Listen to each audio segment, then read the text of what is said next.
Hi, this is Dave Perry, and you're watching Retro Gaming Revival live.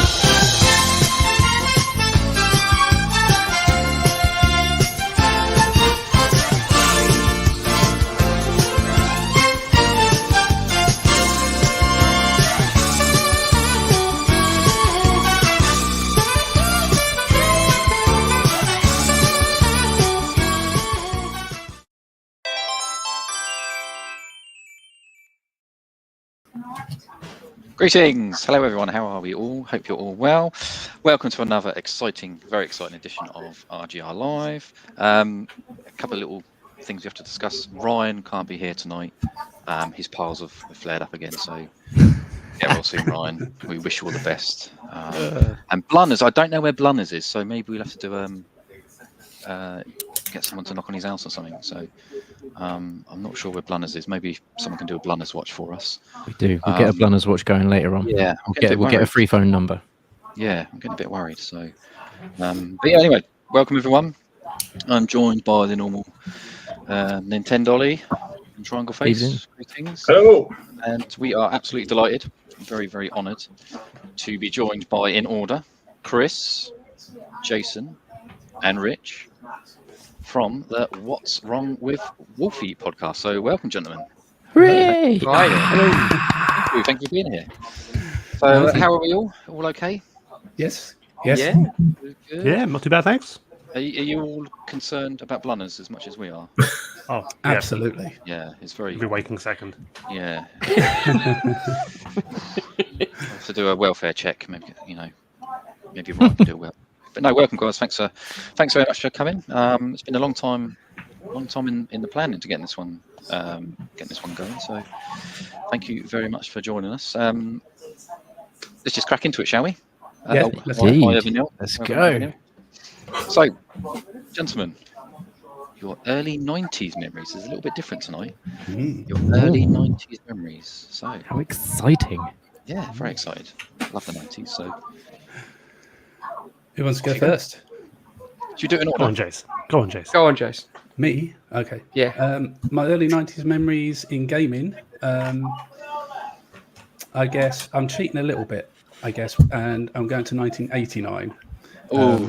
Is it late 89? Yes. Okay, that's Is that all right? And me picking up a Game Boy, yes, I guess, is one of my earliest memories. And I just remember my mum and dad I think they ordered it from a catalogue, like Littlewoods or something like that. And I remember waiting for it, and it never turned up. And then I went to bed, and then about 11 o'clock in the evening, I got a knock on the door because I hadn't gone to sleep. And it was my mum and dad, and they'd had the Game Boy in their hands because it got delivered to my neighbour. But the postman never actually put one of those little slits through the door to tell you that. You're joking? Yeah, it was great. Well, yeah, it was quite annoying. But yeah.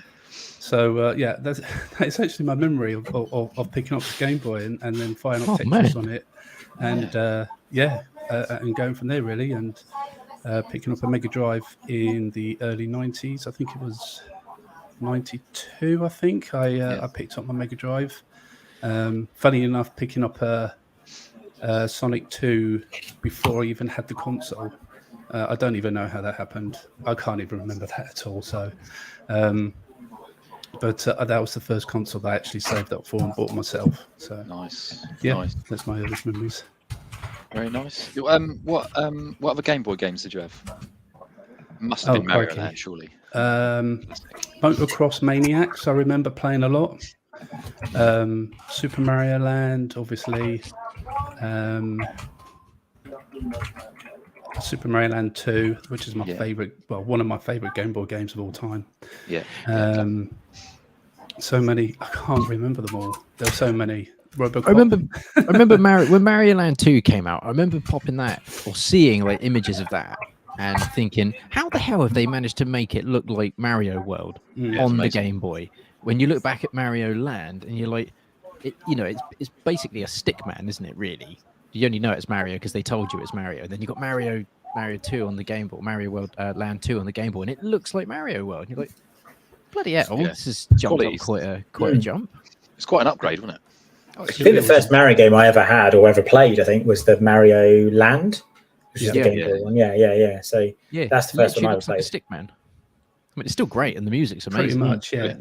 I remember the controls being very floaty in the first one, and I think that's one of the things I loved about the second one. Not only the graphical upgrades, but the actual refinement to the control scheme in there, because it was so much easier to control Mario than it was in the first one.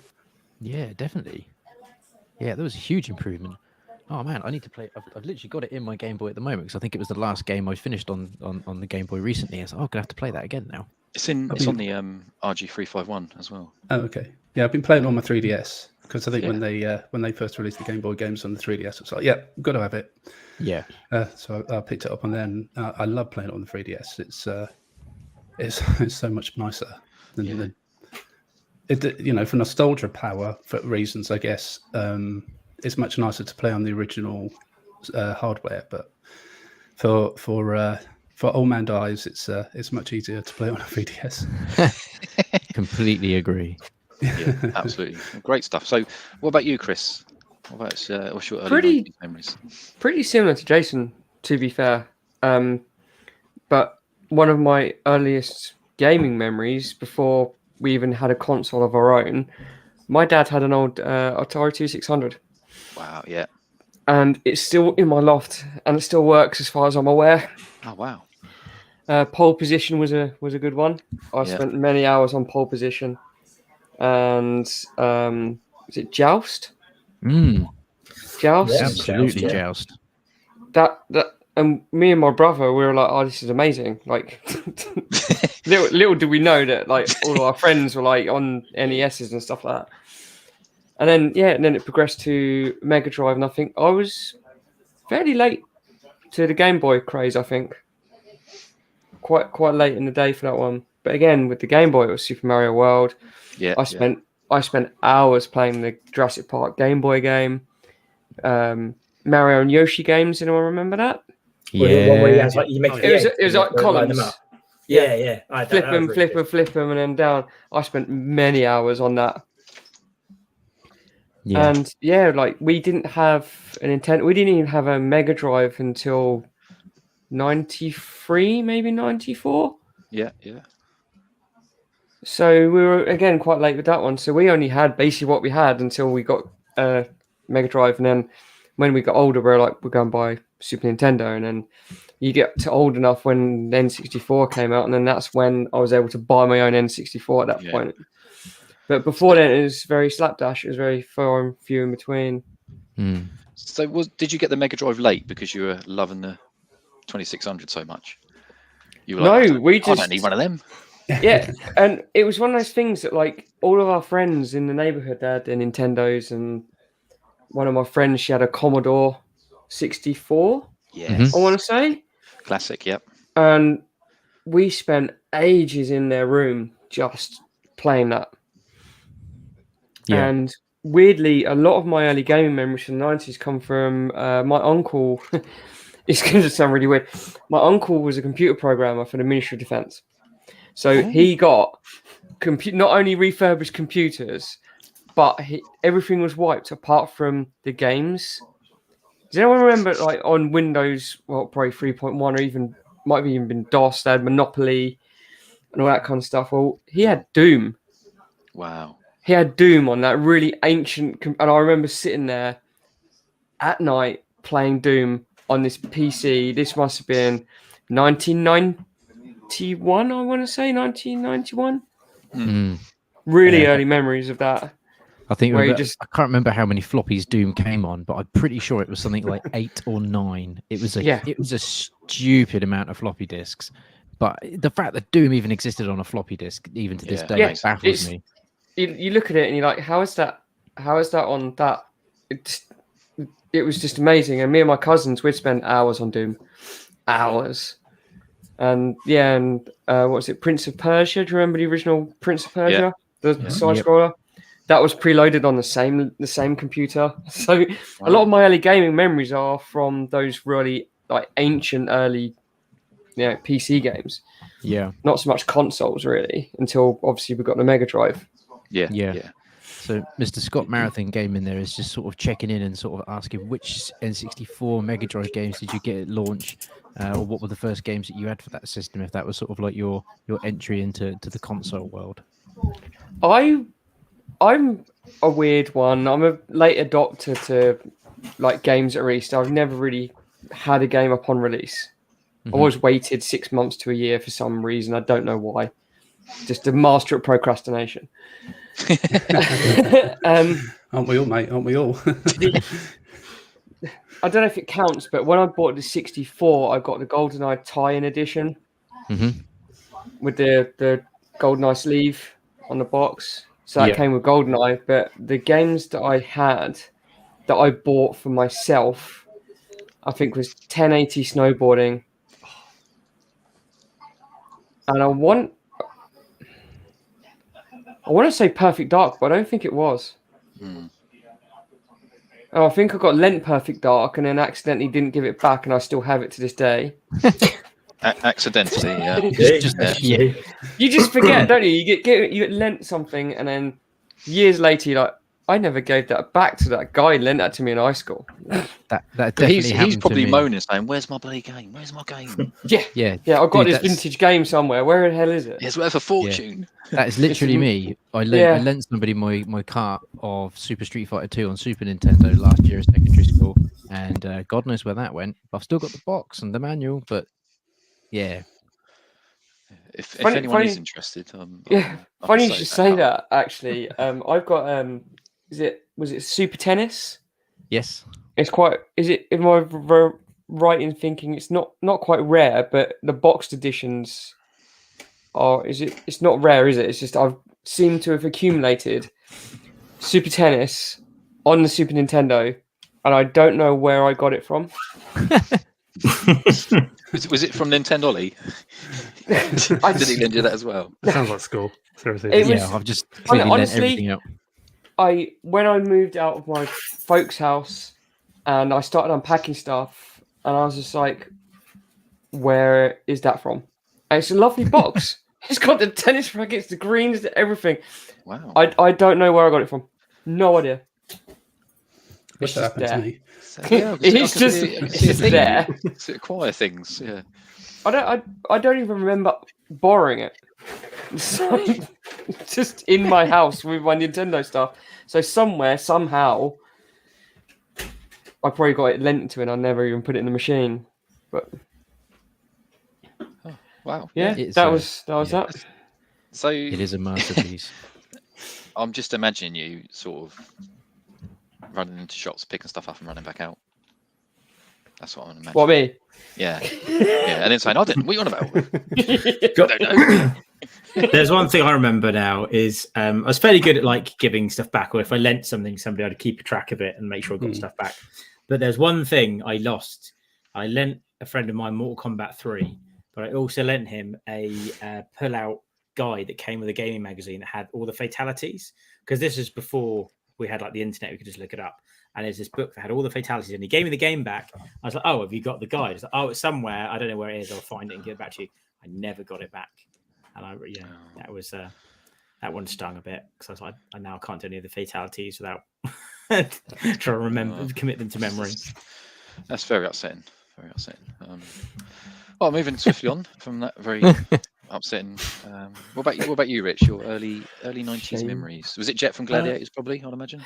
Well, there wasn't a game of that, unfortunately. But you all like to have a play.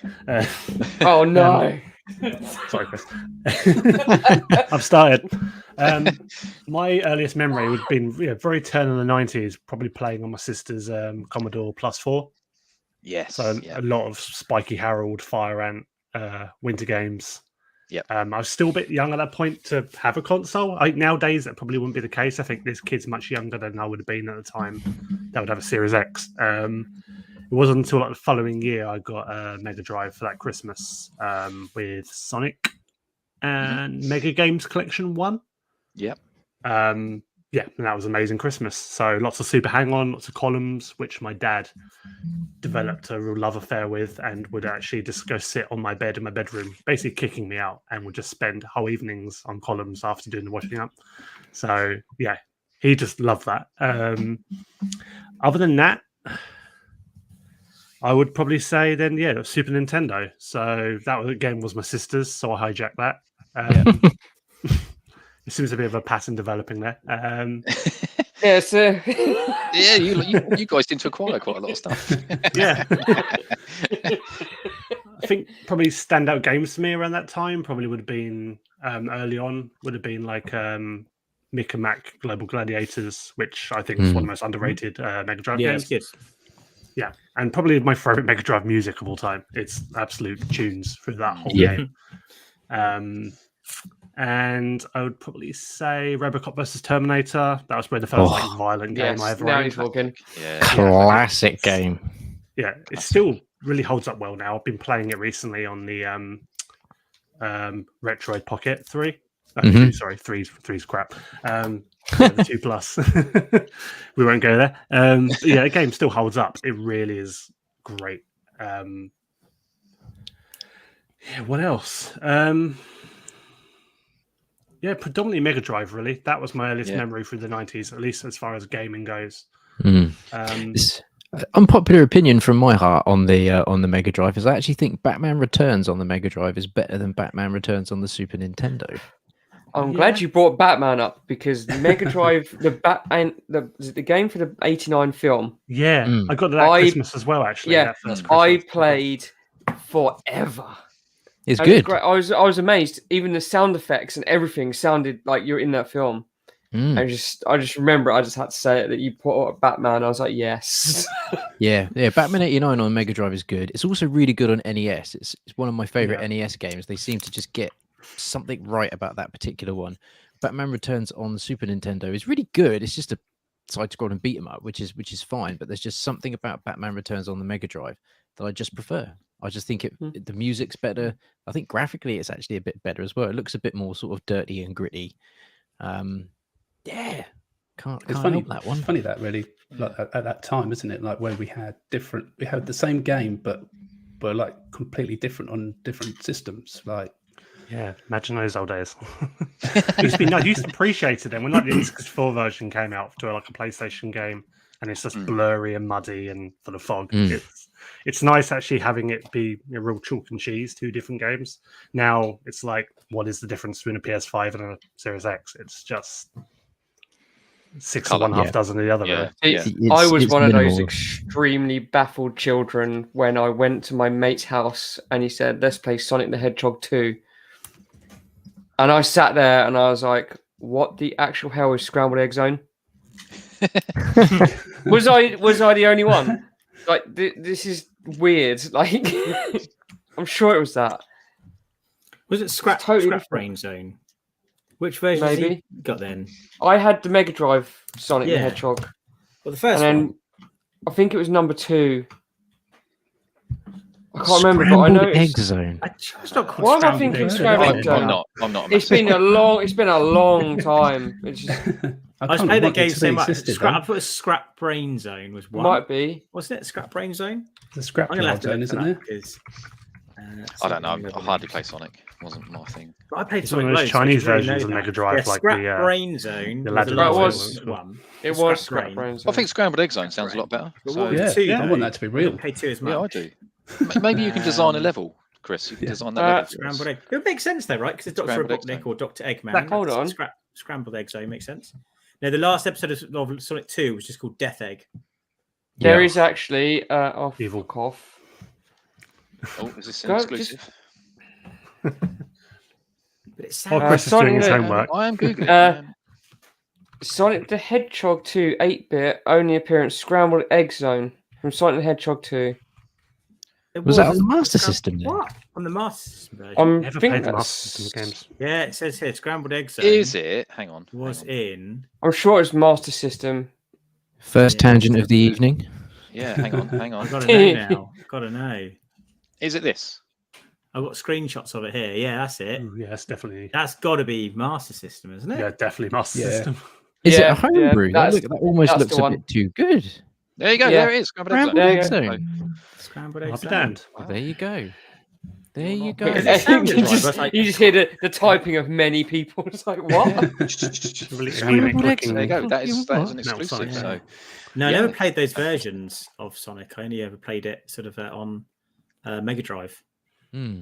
Those Master System Sonics are great. Hmm. Are they?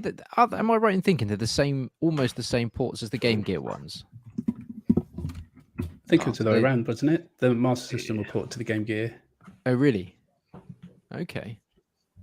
Because I always remember one of my friends having a Game Gear and being very jealous because backlit and color over my DMG Game Boy Green that you couldn't play once the light sort of got even remotely dim. And playing Sonic the Hedgehog on that, and then my cousin getting a Master System and playing the first Sonic the Hedgehog on that, and thinking, I'm sure I've played this. It was very confusing. It is because I think in one of the Master System Sonics, Sonic has a hang glider. He does. That's Yeah. 2. Yeah, want to which say never appeared on the Mega Drive ones. No. For those viewers there, Tim has just gone to the toilet. He's just gone to the toilet. So just pretends he hasn't left and we carry on as normal. Yeah, great stuff. So this this Nothing is, gets past Dorbs. Here we go. He's back now. So shh. You right, Tim? Yeah, nobody noticed that. Don't bring No, attention no to one. that. So yeah, no probably attention at all. my favourite thing is going to come up now, and that is your favourite 90s film / TV show. You can do one of each. You can do either or. So yeah, Jason, over to you. What's your favourite 90s film / TV show? I can guess, actually. I think I can guess. Go on then. I'll take a Matrix. guess. It's The Matrix. Yeah. Okay. Yeah, I'll take that. Yeah. Did you get that from the Twitter bio by any chance? I did, yes. It is a very, very good film. Very good film. And an amazing soundtrack. So We've been apart from stung The before by not Matrix- doing research, so Dorbs and Yeah. everybody now thoroughly digs into most things. do. So We do. Lots and lots of research. So apart from The Matrix then, Jason, what's your favourite 90s film or TV show?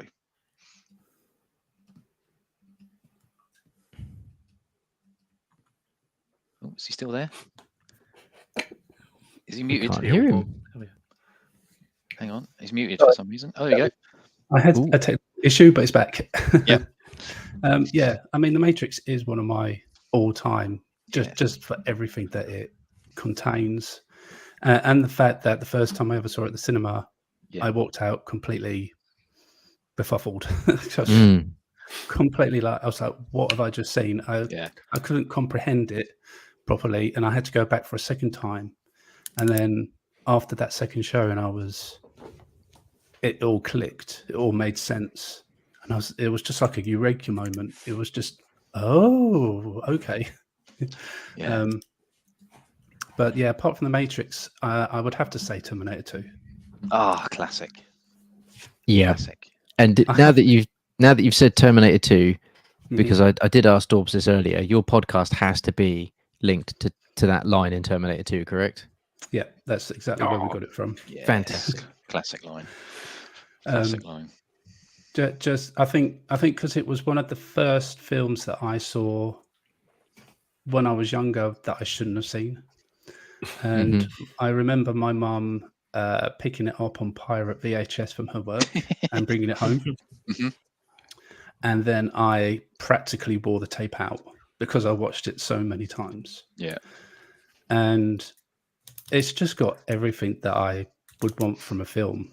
You know, it's got the action, it's got the story, it's got the humor, it's just got everything. And it was such a different contrast to the first film Yeah. that, yeah, it just sits there at the top quite happily, and I don't think it'll ever get budged. It's easily it's got one away of with watching a lot of R-rated films, didn't they? It wasn't really like I don't think they were as bad as some R-rated films are now. And I think you just got parents who let their kids watch. Like I don't remember not being allowed to watch any like 18 films and stuff like that when I was a teenager, at least. Kind of was allowed to watch most That's things. why you watched them when your parents went out. When they went out for the evening. That's when But you it's watched funny actually. I don't know how old I was, but I think it was the premiere of Alien on terrestrial TV. Alien was on Channel 4, I think. And I was staying with my brother around my grandparents' house, and it was on TV, so ad breaks and stuff. So the beginning of the film, nothing that scary had happened yet. It was before like the first alien burst out the guy's chest. And my grandparents were like, "Oh, it's getting late now. We'll go to bed, but you boys can stay up and finish watching the movie." And then it really kicked off. I don't think my grandparents knew how bad Alien was. And I don't know how old I was at the time, but I can remember watching, this is the best movie ever. I was just like blown away by it, but I don't think I should have been allowed to watch that. I think if they'd stayed up, they would have turned it off. But Talking of Alien, oh man, has anyone seen the terrestrial copy of Aliens? Yes, the infamous ITV cut.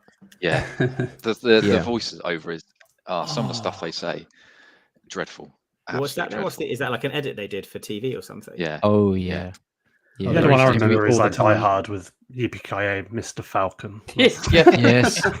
So it's the best one. I love that so much. There's that one on YouTube as well, isn't there? Obviously, we're getting maybe a bit further into like the early noughties with the snakes on a plane, and I think there's a TV edit of that where you just get Samuel Jackson on the plane. I've had enough of these monkey fighting snakes on this Monday to Friday plane. I think one of my first memories of bad dubbing was, does anyone remember the TV cut of RoboCop? Yes. When they're in the bathroom and he turns around and he says, I once called him Airhead. And I'm like, yes. As a like 8-year-old kid watching RoboCop. And we were one of those families where, we could watch what we want, as long as it's not like snuff movies, everything's fair game. Yeah. And what year older? Oh, yeah. And I was just like, he didn't say that. That was so bad. The voice did not even sound like the actor. His name escapes me at the moment, but he's been in everything. Yeah. That was my first experience. No, the guy who plays the OCP CEO gets fired and then shot at the end. Oh, Dick Jones. That's...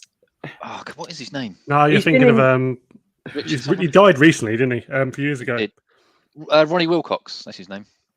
No, Ronnie Cox, isn't it? Is it Ronnie Cox? Yeah, Ronnie Cox. Yeah. Been in everything, every action movie, sci-fi show.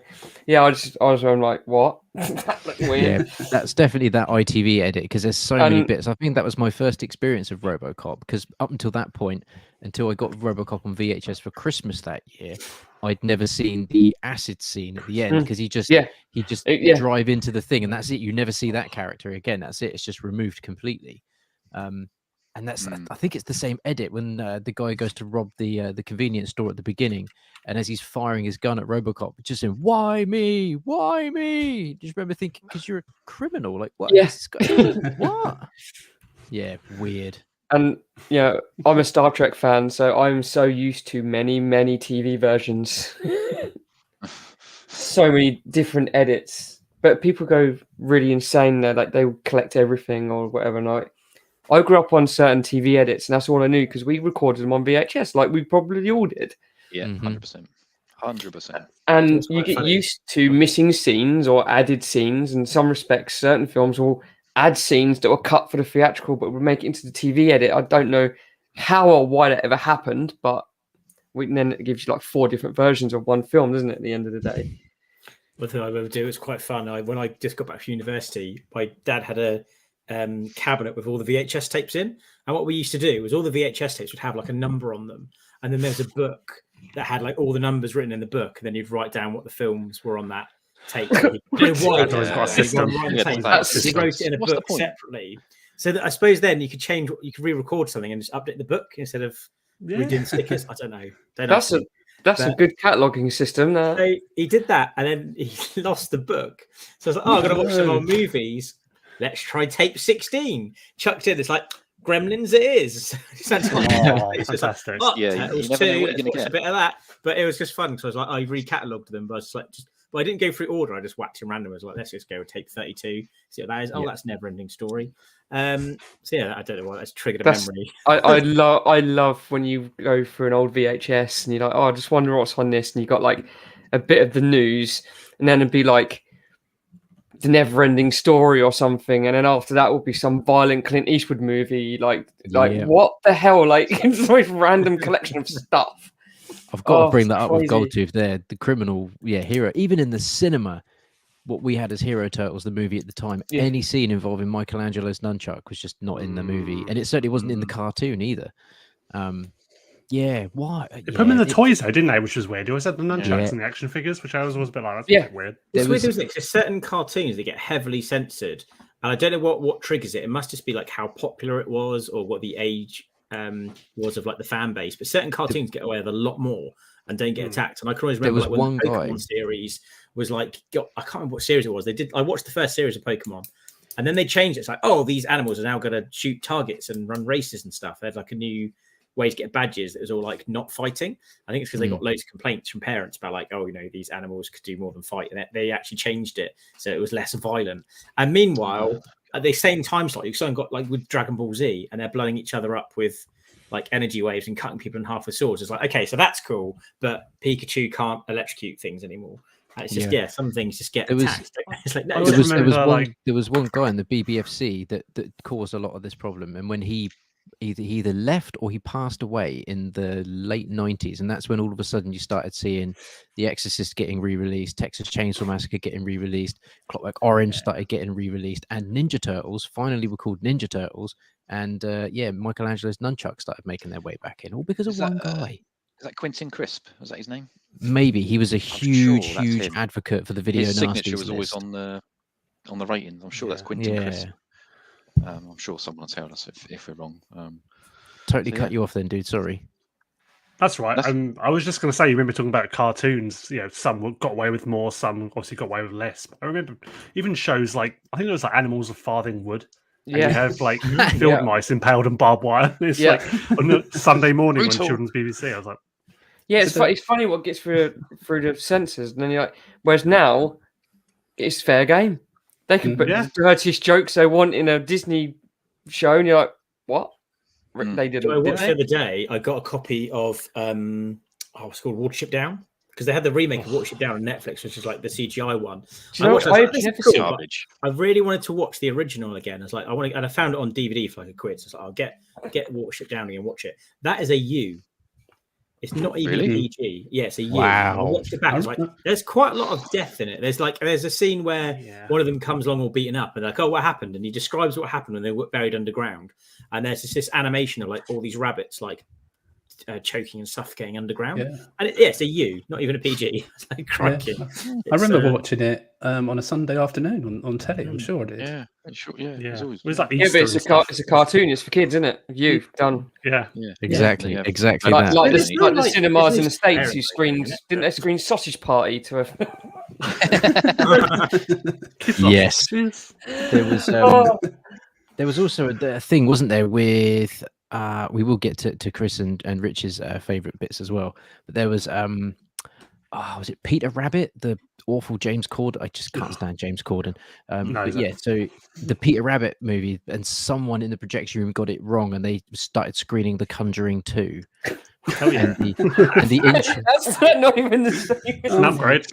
And that intro to Conjuring 2 is great. It's great. I like the Conjuring movies anyway. They're pretty cool. But that intro being the Amityville sequence where they just go around and you see Valek for the man. Surely it would have been picked up on the trailers, right? Because they're going to have 18 certificate trailers before the film. Possibly. I don't know, because it's all done through projection now, isn't it? They just sort of literally hit the space bar and fuck off. Yeah. Maybe it was that dude's last day, and he's like, "Yeah, fuck you." Give the fingers up to the system. So, make it a protest. Yeah. Well, kids, you get Serbian film on the big screen. You have that. Your first trip to the cinema. Here you go.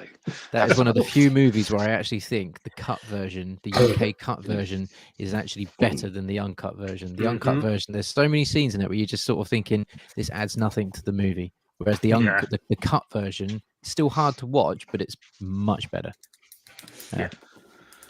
Good stuff. So, Chris, your favourite 90s film / TV show? I think I'm going to take a guess at this one.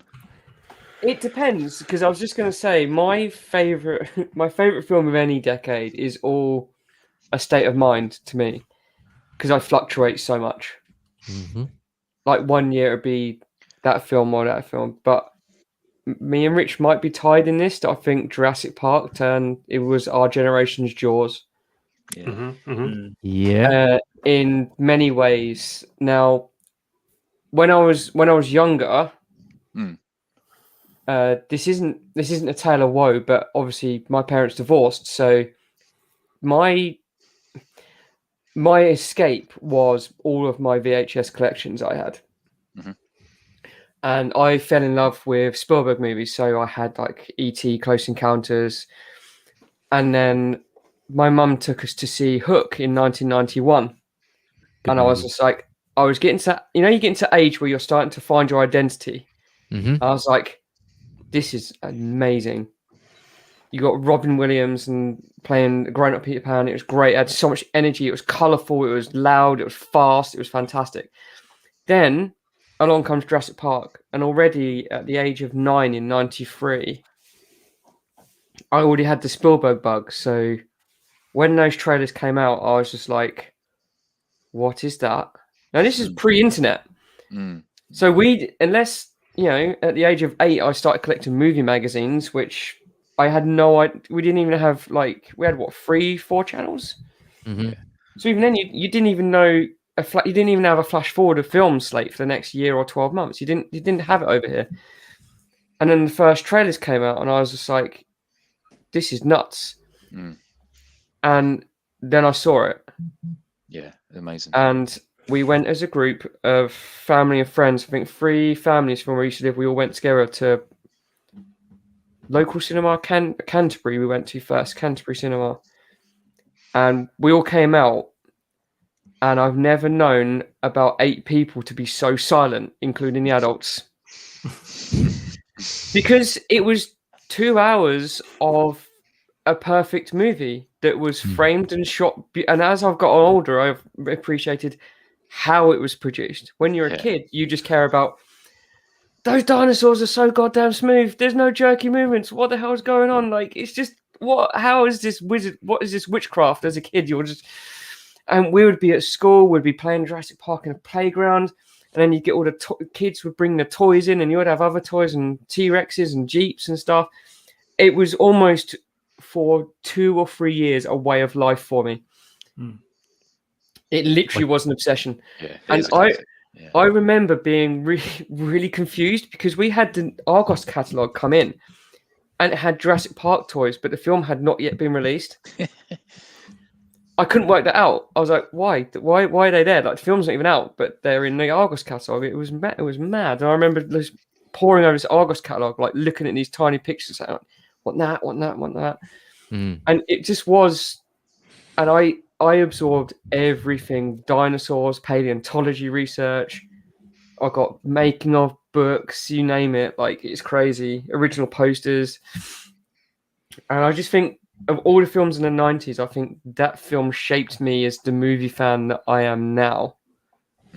And it was also when I started realizing what other work Spielberg had done, because at the time when I was a kid, you don't pay attention to directors' names or producers' names.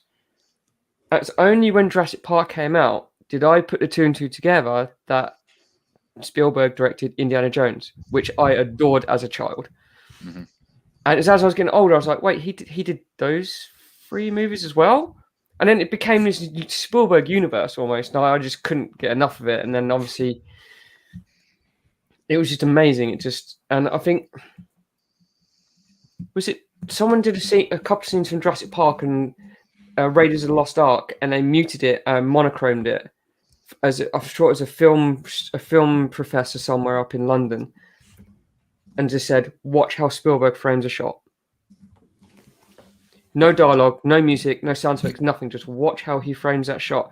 The T-Rex breakout scene, yes, we'd seen that Brachiosaur CG. That was amazing. I loved that feeling where you're looking up with them. You're looking up. You're experiencing this massive, majestic thing. You're down at their level, and then you see the T-Rex break out, and it's fully motion CG, and you're like, "What is going on?"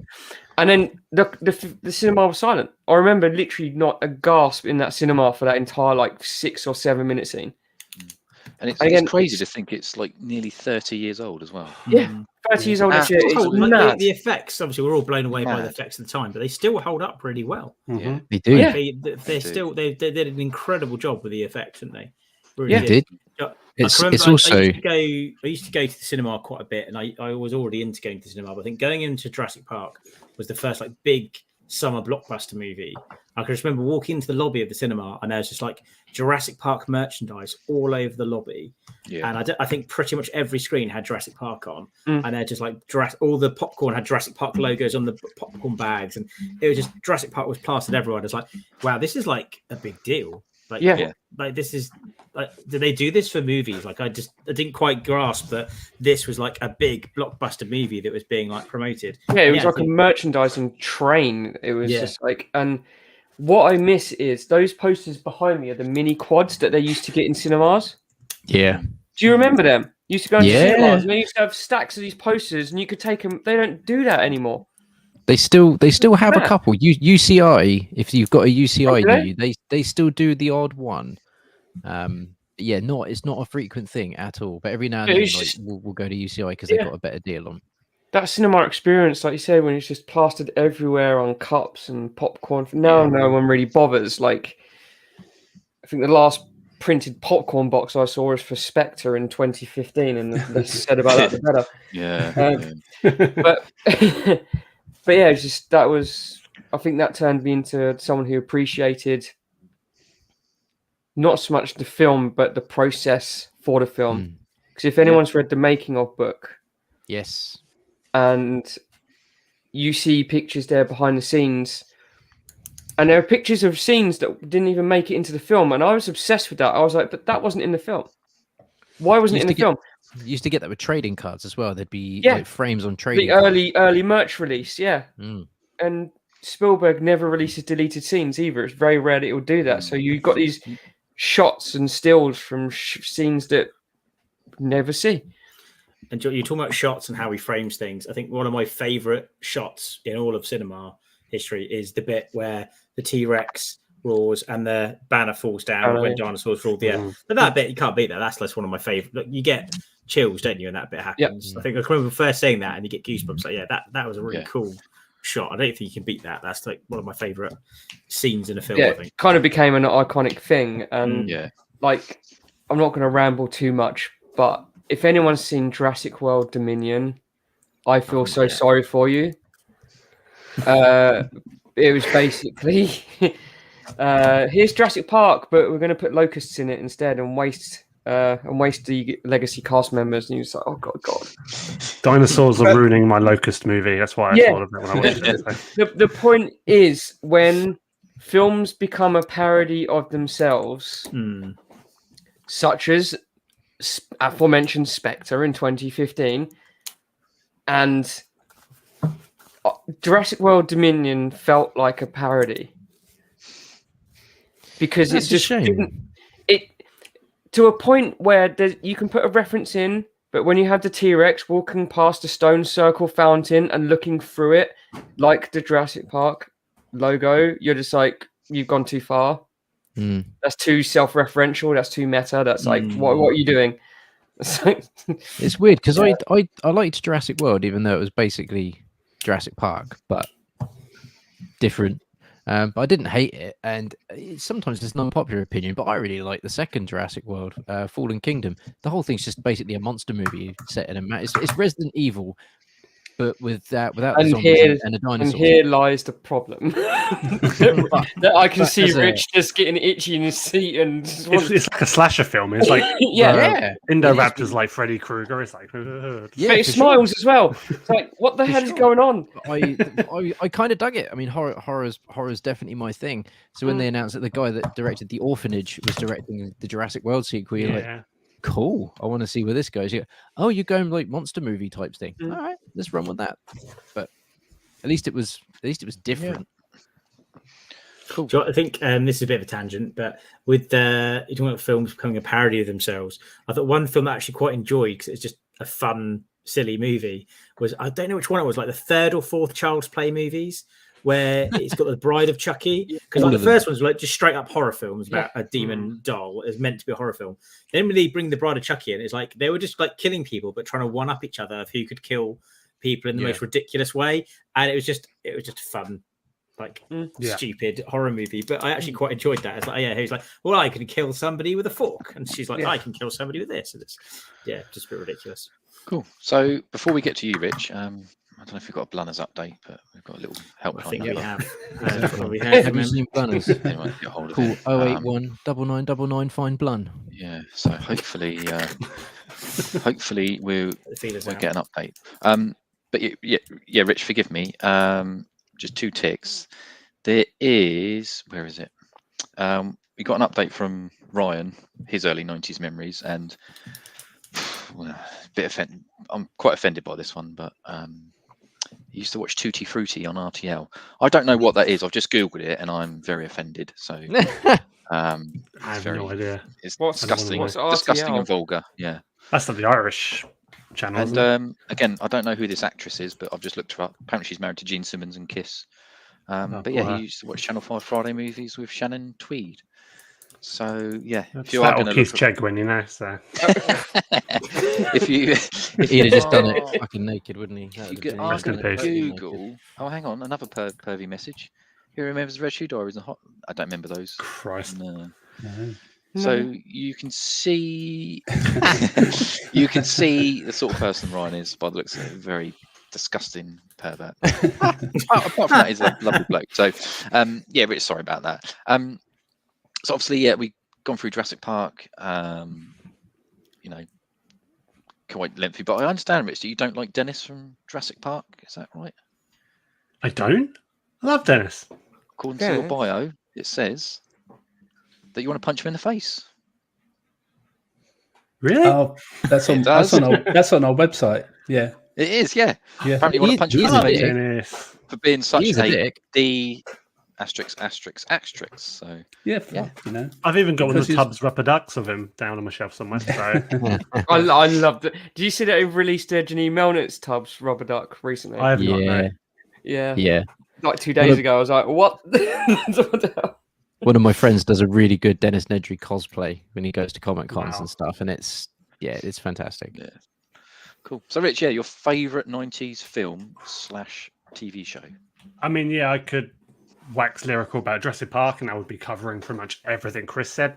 Yeah. Yeah, it wasn't just like when you were younger, growing up. You know, it wasn't just like blind excitement for a movie, like the spectacle. It was about kind of how the sausage is made. It's the hype, Yeah. pre-internet age. So it was very unique, and it was like the first real movie like phenomenon of my childhood when it was just everywhere, all around you. You know, from toys to stationery, just the branding. I was young enough, but old enough to kind of appreciate the actual branding and just get swept up in all the hype. So yeah, like I said, I could say everything Chris has said and over again, and yeah, I couldn't really provide anything else. So TV wise, I'd probably say Space Precinct, Ooh. which I was a big fan of. Okay, you don't hear many I've people not- talking about that Yeah. anymore. I've not actually heard of that. I'm gonna have to look it up. I could almost cheat and bring up like all the other Jerry Anderson shows that came out Okay, in the 90s. But obviously they were 60s shows, so it doesn't really count. But like with Space Precinct, that was like the show that 90s kids could call their own. It was like what Dad hadn't watched before. It was ours. It was created in the era. You know, I had all the toys. I was probably too old for the toys. I don't know, but hey ho. Are you? But I just really loved it. Exactly. I was still watching Power Rangers at that time, and I was Yeah. playing- Oh Yeah. I've not actually Mighty heard of that. Morphin I'm just Power looking it up Rangers. now. No, I don't remember that. I'm looking at some pictures That's a now. I really do nice not shirt, remember by the way. that. So I did It- spot that. I don't bring it out very often because it is literally on its last legs. So thought everything's all really nice 90s shirt. tonight. So I'm bringing it out to represent my Power Rangers crew this evening. Probably wants to change my pick now and just say Mighty Morphin Power Rangers because so many memories of like half term watching that with like Mr. Motivator doing the lead into it. Just yeah. from 8:55 to 9:25. I still remember after the Lorraine Kelly. And before that, Just think of it, people like- Maxie's World and a whole bunch of other crap. Yeah, it was. Right. Just think about Mr. Motivator. Do you remember, like, it's weird how we used to consume programs back then, like things like Live and Kicking and like the DJ Cat Show, and you would have half of an episode of something. You then have to sit through a whole bunch of stuff in a studio with like call-in quizzes and like people ringing up to win prizes, and then ad break, and then the next part of the episode. So you have to watch like a whole 2-hour show to get like different parts of the cartoon throughout. I can remember that's how I used to watch. I used to really like the Spider-Man cartoon. Before it was on Fox Kids, it used to be on. I like, loved the Live and 90s Kicking. Marvel animation. But you just had to wait so long to get part 2, to sit through all the stuff with Andy Peters before you found out what happened in the next part. Such a weird way of consuming. Like nobody would do that now, would they? The weird thing is, those episodes had already been on satellite and subscription channels, hadn't they? So when they broadcast on terrestrial, they were like, "Oh, just give them to a magazine show, and they'll show a 20-minute episode over 40 minutes." And you're like, I used like to hate that with- X-Men and the animate. Didn't they do Superman the animated series that way as well on Live and Kicking or something? Yeah, I remember the ones that took a really long time to watch was Biker Mice from Mars. Used to be on the Big Breakfast. And the Big Breakfast would show you a small part, and it would take a whole week to see the episode, and you'd only get little bits of that. I was like, that's a very slow burn to watch one episode of Biker Mice from Mars. What I used to love was like Rich said, like there was always a certain time, whereas now with on demand, people can watch it whenever, wherever. Yeah. I remember when Power Rangers used to be on in the mornings on a Saturday, on a Sunday, no one would be out playing. Now we lived on like a cricket field area, so it was a nice little sort of green area for people to play on and stuff. No one would be out until 10 a.m. in the weekend when we were kids, because you know that Power Rangers would finish and Batman the animated series would finish, and then everyone would go out. Yeah, exactly. It's That's crazy. why it was so good. That's why it was so good, because you had that time block for kids to for us to watch TV, and then that was it. We didn't have a choice. We had to go and do something else because there was nothing else to watch. Yeah, because it was racing and sports and football pools on the other 3 channels. Yeah, you'd always remember your kids' TV would end when News Round came on. You'd be like, News Round? Oh, I'm going upstairs now. 5, yeah, I'm going out for a bit. Yeah, you go outside for 20 minutes, and then you come back and you've got Fresh Prince and some sort of Star Trek or Quantum Leap or something like that. And your Sunday evenings would just end with Antiques Roadshow, Just William, and then it'd be like bath and bedtime. Heartbeat, you knew when your life was over. When Heartbeat came on, that was it. So. Heartbeat or London's Burning. Antiques Roadshow, they just like talk for 20 minutes about something. Or it's like literally, look, mate, just don't. I'm not interested in the history. Tell me how much it's worth. Exactly. Yeah. Do I need to sell it? Don't bother. I don't care when it's made. I don't care who made it. Yada yada. Just tell me how much it's worth. That's exactly. Yeah. Rich, was it you that sent a link to the Antiques Roadshow the other day with Vigo the Carpathian painting? The edit when they've got the painting of Vigo. It was just sublimely done. Is it an actual thing, or is it is it just a meme? It was an edit. It was an actual video. They've superimposed it, like even like the angle of it. It just they did like object tracking and everything, and it just blended perfectly with the camera move. Even the woman in the video is talking about like, oh, she owns it, but sometimes she faces it against the wall. She doesn't like looking at it. And I'm like, this is amazing. It works. Send that to us. Someone should do it for real. Someone should go into the Antiques Roadshow for real with the giant Vigo the Carpathian. You could just imagine it. The guy hasn't been in your family long. You're like, 3,000 years. Riop's mentioned Nightmare in the chat. And I remember watching up and thinking, like, they get to the level where there's like the buzzsaws and they have to go left and right. It's like, how on earth can you get through that corridor? It looks impossible. I later found out it actually was impossible. And like the studio producers, if like they didn't think a team was going to make it, if they made lots of bad decisions, they'd be like, yeah, put them in the buzzsaw room, guys. And they'd literally like put them in that room to kill them off so they could get another team in.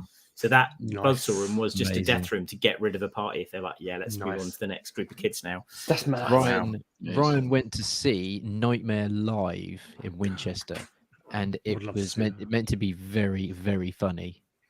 That was lots of people doing very stupid things on stage, with people literally coming on with giant buzzsaws to like spin around to try and knock the opponents out. Yeah, it looked very funny.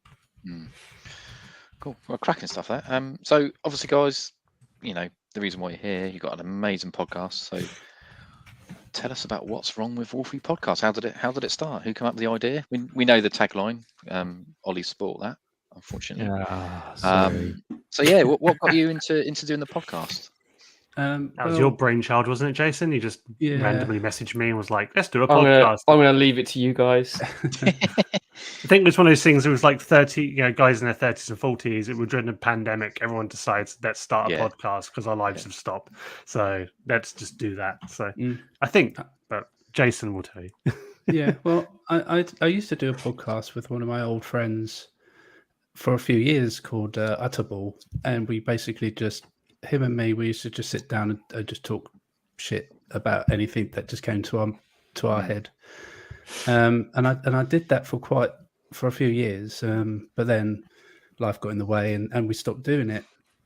And then me and Rich, we kind of met through another podcast, and we got friendly because I wanted to mod my Dreamcast and put a GDEMU in it, and Rich was the man to go to for advice and where to get this stuff from. So we started chatting that way, and it was during the pandemic. I kind of thought, like, I don't really see much 90s chat in podcasts too much, and wouldn't it be cool to do something like that? So I kind of pitched the idea to Rich to start doing this podcast, and my original idea, which was a bit crazy really when you think about it, was to do every episode to be based on every month of the year. So like one episode would be on January, the next episode would be on February of 1990, and then we would just go through the whole 90s that way. Wow. But that's a lot of episodes. So, but what I realized was it was quite hard to research all this kind of stuff, and it was kind of a bit of a nightmare. So I kind of we kind of looked at the format again and decided just to do like one episode based on a movie, one episode based on a TV show, and one episode based on a video game of each year of the 90s. So we started from 1990, obviously, and we've been working our way through the whole decade, and we're now just into 1998. So we're quite close to the end of that run. And what's going to happen when you get to the end of 99? Well, we have plans. We don't. Exclusive. We don't want to stop. And I think what we're going. I think one of the ideas that I think we're definitely going to go with is just broadening ourselves out. So instead of just being on the 90s, we're going to go into the 80s and into the zeros as well. So we've got this like 30-year bracket where we can look at all the different TV shows and the movies and video games of those decades as well. So we've got plenty of material to look at. Yeah, there's we've got other ideas, haven't we? But we just haven't really narrowed it down completely. We've got the logo sorted, and we've got music sorted. So season 2 will be happening at some point, probably in the new year. Is it going to be on the same feed as the 90s one? Was it going to be separate? Yeah, no, it was. I think we all instantly said, like, let's just keep on the same feed. Let's just keep it the same name. Just because we have built up a little audience, and we don't want to start all over again, kind of thing. So, and really, I think one of the things that's really been special for me, obviously, getting to work with you guys, but we've really got to tick off some bucket list items as well. I mean, we've recorded podcasts. Oops, Chris is dead. Sorry. Oh, look at Chris's t-shirt. Huh? Look at your t-shirt, Chris. Oh yes. Last exit's nowhere. Not a sponsor. Sorry. that is the thing of beauty.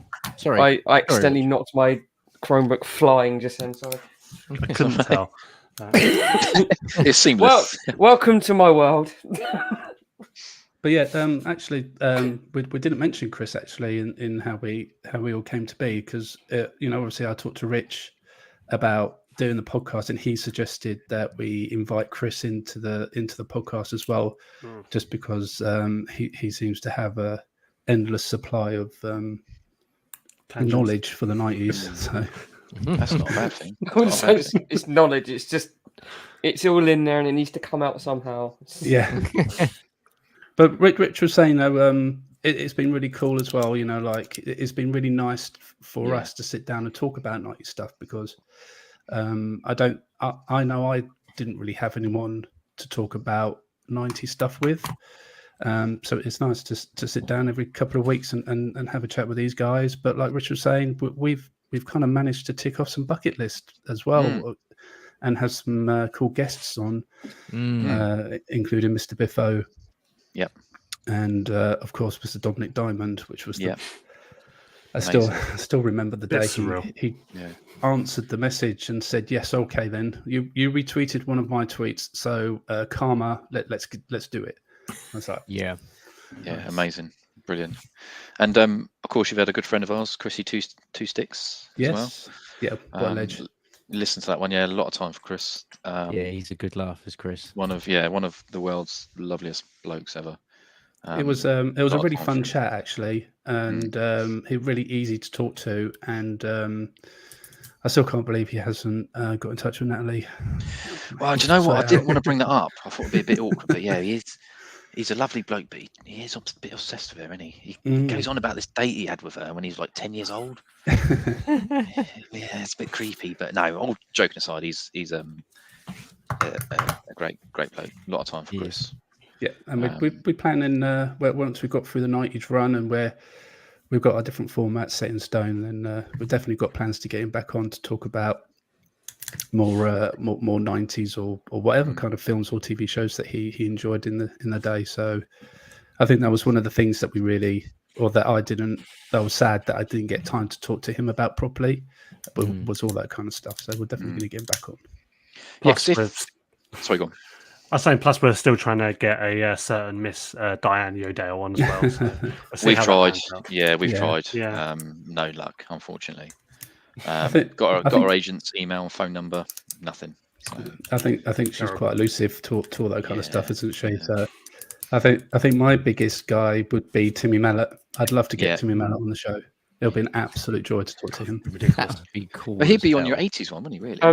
My Pinky Punky is right behind me, actually. That Rich actually. Yeah, I noticed that earlier. I was going to say you've got that. I noticed the mallet. Yes. Oh wow! Look at that.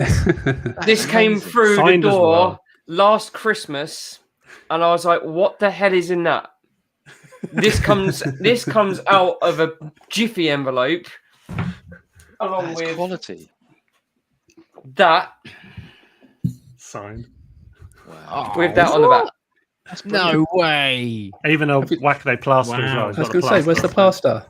Whack plaster. It came off just now behind the thing, but that was a very weird, pleasant surprise, and it picked me up from a really shitty year. So that's amazing. It was a laugh that I needed that year, and it was fantastic. And I just want to take this minute to thank Rich and Jason for having me on, because it allowed me to reconnect with Rich, because we met in our GCSE year at school. So that would have been, 1998? About then, yeah, I'd say. And then, obviously, me and my wife, we moved away. So we kind of not drifted apart, but our networking opportunities just got minimal. Yeah. Whereas we'd be meeting up once a month or so, wouldn't we, for cinema trips and stuff, or just hanging out in the pubs. And then we moved away, and then I lost contact with a lot of people. And then Rich messaged me out of the blue. "What are you doing at the moment? Are you working evenings?" Well, because I'm a chef by trade, I was at the time. And he said, "Do you want to join a podcast thing?" And I'd never podcasted before. Yeah. I'm awkward just on phone calls. Couldn't tell. And you just watch me fidgeting away here on the screen. It's just like it's just me. And I said, I've never done it before. I would have no idea what I'm doing. Not a clue. And those guys kind of just literally took me under their wings and was like, "Right, this is how it's going to go." And they said, "Just relax. Just wing it and be yourself." And it's gave me an opportunity to meet new people, to talk to new people. And for 2 Mondays a month, it gives me something to look forward to out of your daily routine. It's something different that you can just kind of like, you can chat with people for a couple of hours and just zone out. And it's just, it's good for your mental health. It's good for your life and work and personal balance. And it's an opportunity that I never saw coming. And I just want to thank Rich and Jason for that opportunity. Oh, that's lovely. So it's good. Welcome, mate. It's been a pleasure to meet you, because obviously I didn't meet you or know you at all, but it's been a pleasure to get to know you. So. Rich didn't prepare you for my my manic disposition. Just let him run. It's not too late to kick him off, Jason. We're nearly at the end of season 1. We can get someone else. It's fine. Just put a disclaimer on the bottom. We let Chris burn out until he has a nap. It's fine. I've got used to editing Chris, so it's fine. Mute. Is he done? But no, that's lovely words, Chris. But yeah, it's a great podcast. You've had some stellar guests, Retro Faith as well, who we've also spoken to. Really, really cool. Yeah, I love Retro Faith. She's quality. Yeah, she's fantastic. Yeah, but yeah, keep doing what you're doing. And if you do go into the 2000s, well, when you do, sorry, not if, but when, we know obviously a reality TV legend from the 2000s, Rick Waller. Yeah. So, if you maybe reach out to him, or even we can do it, and hopefully he'll join you, because he is genuinely like Chris. He's generally one of the nicest people we've ever spoken to. One of life's good guys, isn't he? He is, and it's just thoroughly. His interview that you did with him is probably one of my favourite episodes of your show. Yeah, he is. Yeah. And we play, not regularly, but we play Among Us with him as well sometimes. Played a couple. Oh, okay. But yeah, generally an absolute legend. A lot of time for Richard. I remember seeing his name on your podcast listing, and I was like, "Oh, cool!" I didn't really know he was into gaming or anything like that, and like it was a proper blast from the past when I saw the name. So I was really intrigued when I started the episode, and afterwards I was just so taken back on how knowledgeable he actually was. It was really good. It was really interesting. Yeah, he's a legend, and yeah, we reached out to him, and he agreed to come on, and yeah, it was. It all came around from a tangent, didn't it? We were on a stream with Mean Machine Dean just chatting about stuff, and the topic of Rick Waller came up, and then we tasked Dorbs with trying to get in touch with Rick Waller by the end of the stream, and there was a many different accounts that were not Rick Waller. Some fake ones. And then he randomly found him, and then it transpired that he's actually a really, really big gamer, and you're like, fuck, all right, I guess this is going to happen then. And yeah, it just transpires he's also a very nice man as well. He is. So, talking of Mr. Waller, that moves us smoothly and swiftly onto your Waller's remasters. So, we normally do 3 games each, but I don't know, I'm a bit limited for time because I know you're very, very busy. But maybe if you've got one Waller's remaster, so one game that you think deserves a remaster, one retro game deserves a remaster for a modern system. So, Jason, do you want to go first?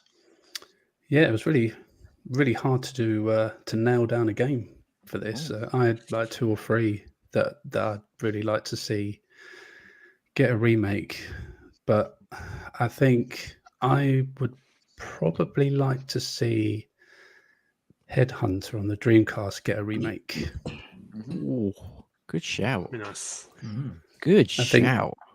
I think it's such a underrated game, and it was quite ahead of its time when it was originally released.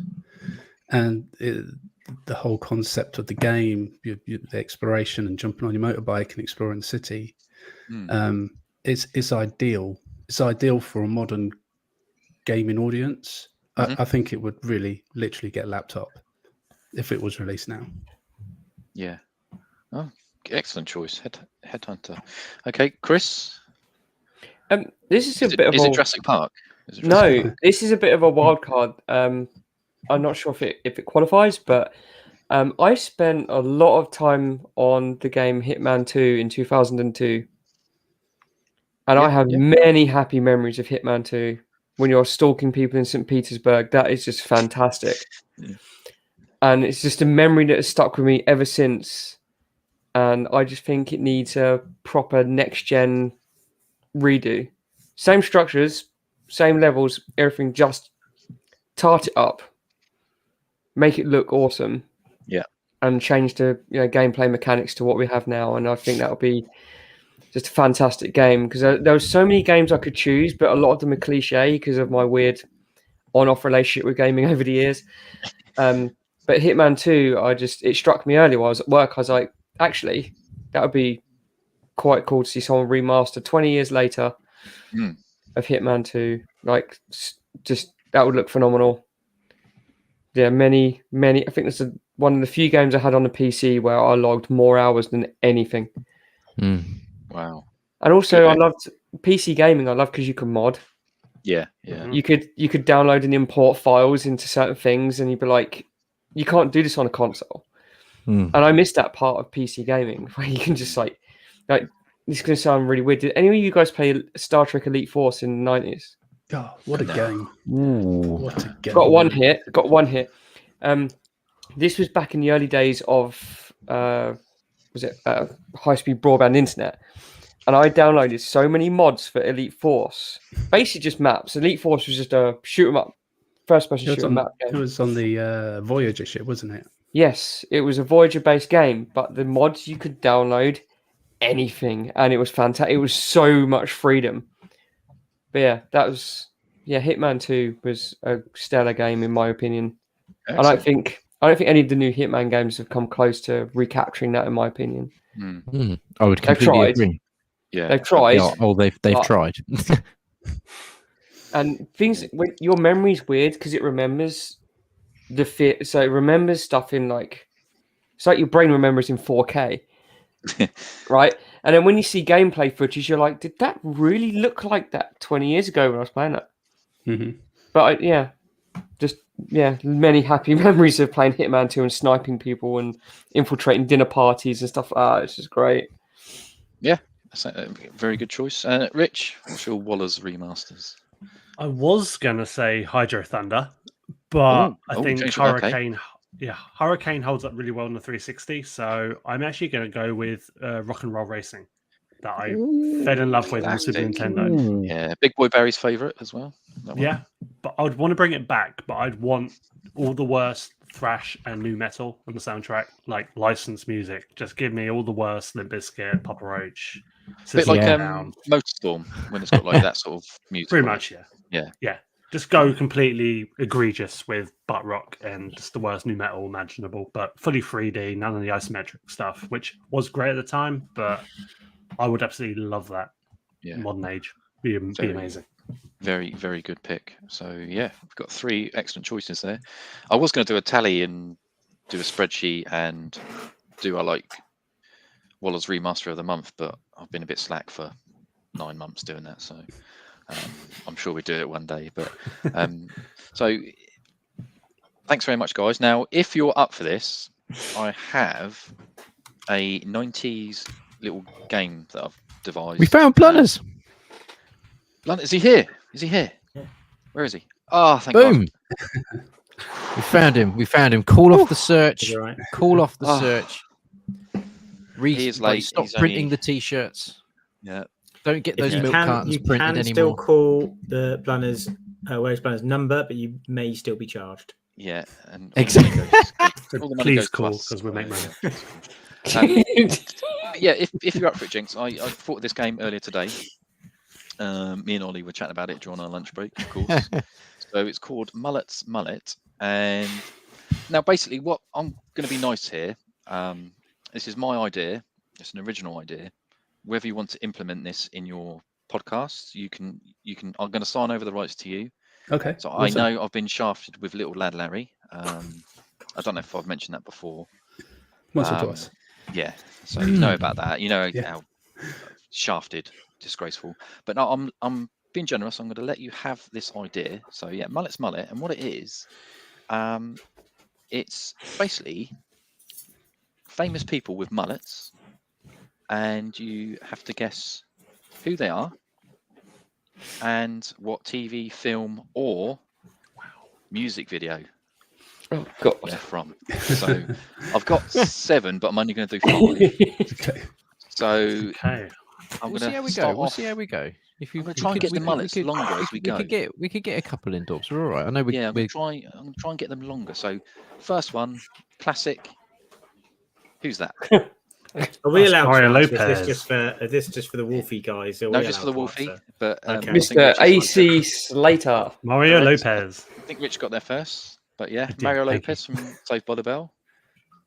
So Pat next one, Sharp. classic. This is a classic mullet. Pat Sharp. Classic. Oh, Charlie Sheen. Charlie Sheen That's from Hot Rambo. Shots. Come on, Sylvester Stallone. Yeah. Hot Shots Part 2.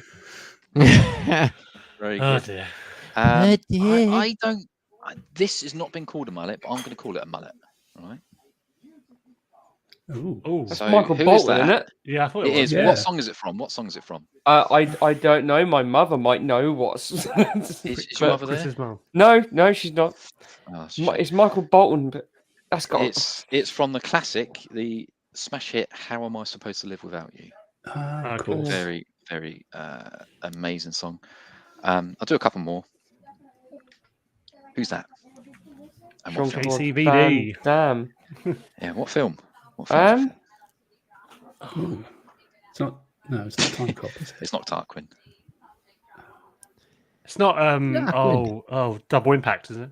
No, Is It's- it it's Double not- Impact? No, it's not an No. easy target. It's a. Hard Target. hard time. I'll do all of them. Sod it. Let's go for this Yeah, one. go for it. Go for it. Yeah. Nicolas Cage. Nicolas Nicolas Cage. That's Con Air, Put isn't it? It is. Bunny. Yeah, Nicolas down. Cage from Con Air. Is that a mullet? Do we call that a mullet? I'm saying it is. I'm saying it is. I don't know if I'd class that as a mullet. Some of It's the a other ones lazy are mullet. very much in mullet I'm territory. classing it Some as a of the mullet. players. So, Lazy Okay, man. well, it's your thing. You'll say It you are the is. mullet man, I guess. now this one is perhaps the best mullet ever. You should get this straight away. I doubt if you'll get the actor, but it is linked to your podcast. I forget his name. Oh, but I know. God. Look at that. Come on, Chris. That's a mullet. Yeah, that's a mullet. That is a mullet. I don't know his name, but that's one epic hair. He is Is the the sort of hero front of part at Terminator the 2, back. really. If he didn't tell the Terminator where John Connor was, that he defended him, so he is the hero, really, of that film. Because he didn't rat The John linchpin. Connor out to the fuzz. Yeah. He Yeah. stopped the Skynet from taking over. He did. There we So go. yeah, that's got to be the best mullet ever. That is amazing. The actual Hand actor's shot name Corey is. Feldman. Completely agree, Scott. Completely. I was going to agree. do Pat Sharp, but that's more. I thought it was more 80s. But yeah, his name Yeah, I is. suppose you don't get a Danny- lot of 90s mullets, do you? I You don't, suppose. apart from They're wrestling. coming back though, Apart from wrestling, Yeah, But yeah, apparently his- they're coming back. I don't know why. But... and they should curtains come as back. well. They so. should come back. They're amazing. Yeah, Danny the day- Cooksey is his name. Yeah. Danny The day- Cooksey. So The day Yeah. Curtains comes back is the day that. yeah, I've seen plenty of curtains recently. Have curtains you? with a mullet. Curtains with a mullet. Curtains are coming back. Like, My hair wasn't designed for curtains. I'm sorry, Rich. You had perfect curtains at school, but Mm, Oh, did he? Oh, very nice. yeah.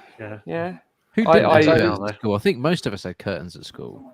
I was physically incapable because my hair just grows wild. It's like a big curly mess of, just mess of curly hair that I can't do anything with.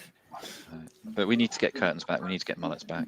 If Oh, you yes. can mix both, that would be amazing. But no, thank you guys. It's been absolutely amazing. That right to that mullet is now yours. So Thank you very much. It's a great can do idea. Whatever you want. Yep. I'm going to Um, steal in that. Yeah. Well, no, you're not stealing that. You're not E4. You're not E4. I'm giving it to you. So, I was surprised Kevin It's there. Bacon's face didn't pop up on a mullet.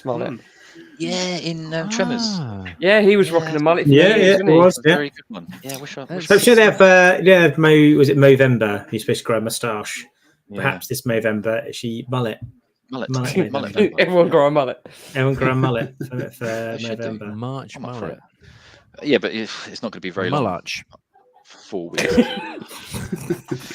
But no, thank you guys. It's been absolutely amazing. So No, Thank thank you very you for much. having us Thank on. It Yeah, was a thank real, you. Been good. it's a real honour, real pleasure. The day that you fired the invite over to come on, it was great. So thank you. it's really nice of you guys to invite us on, and yeah, we've had a great time. thank you. And also, I need to say a thank you because I know we contacted Dominic Diamond last year, Mhm. but it wasn't until I saw that your interview with him on your Twitter feed. That's what made me contact him again. So okay. I think I messaged you as well on Twitter saying yes. yes. Yeah, so it was like, how the heck did you manage that? yeah, we've tried. He's it turned was. us down. Because he said, "Oh, I'm not really doing podcasts at the moment." Then you saw him on the podcast. It's like, "How you doing them now?" Yeah. Yeah. If it wasn't for you guys, we wouldn't have approached him. So for the second time. So thank you for that. It is you're welcome. appreciated. So I'm glad something else good came out of it. So yeah, no, it's great, and it's great that we get to interview people like yourselves, and it's really good. We have have a great time, great laugh. So yeah, it's one of the obviously I have a great time with Chris and Rich on the podcast, but I do really enjoy doing the interviews. It's something a little bit different, and just what you learn from the people. Sometimes not necessarily what you'd be expecting in a good way. So no, it is one of my favourite parts of the show. I think plug Sunday. Just before we plug Sunday, we do have a link in the description to your website, and I think we've got a link in there for your podcast as well. So for anyone that is interested, do jump in there. It is like Dorbs has said many times this evening, it is a cracking podcast. There's a YouTube channel as well that's got some of your podcasts on it. I literally just upload the podcast onto YouTube. I believe some people like to take their podcast on YouTube these days. So no fancy videos or anything. But yeah, if you want to listen to the podcast through YouTube, it's there if that's what you want to do.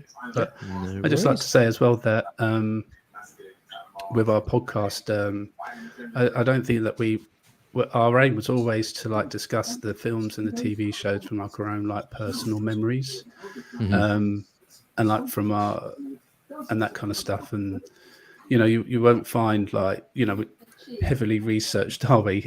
We don't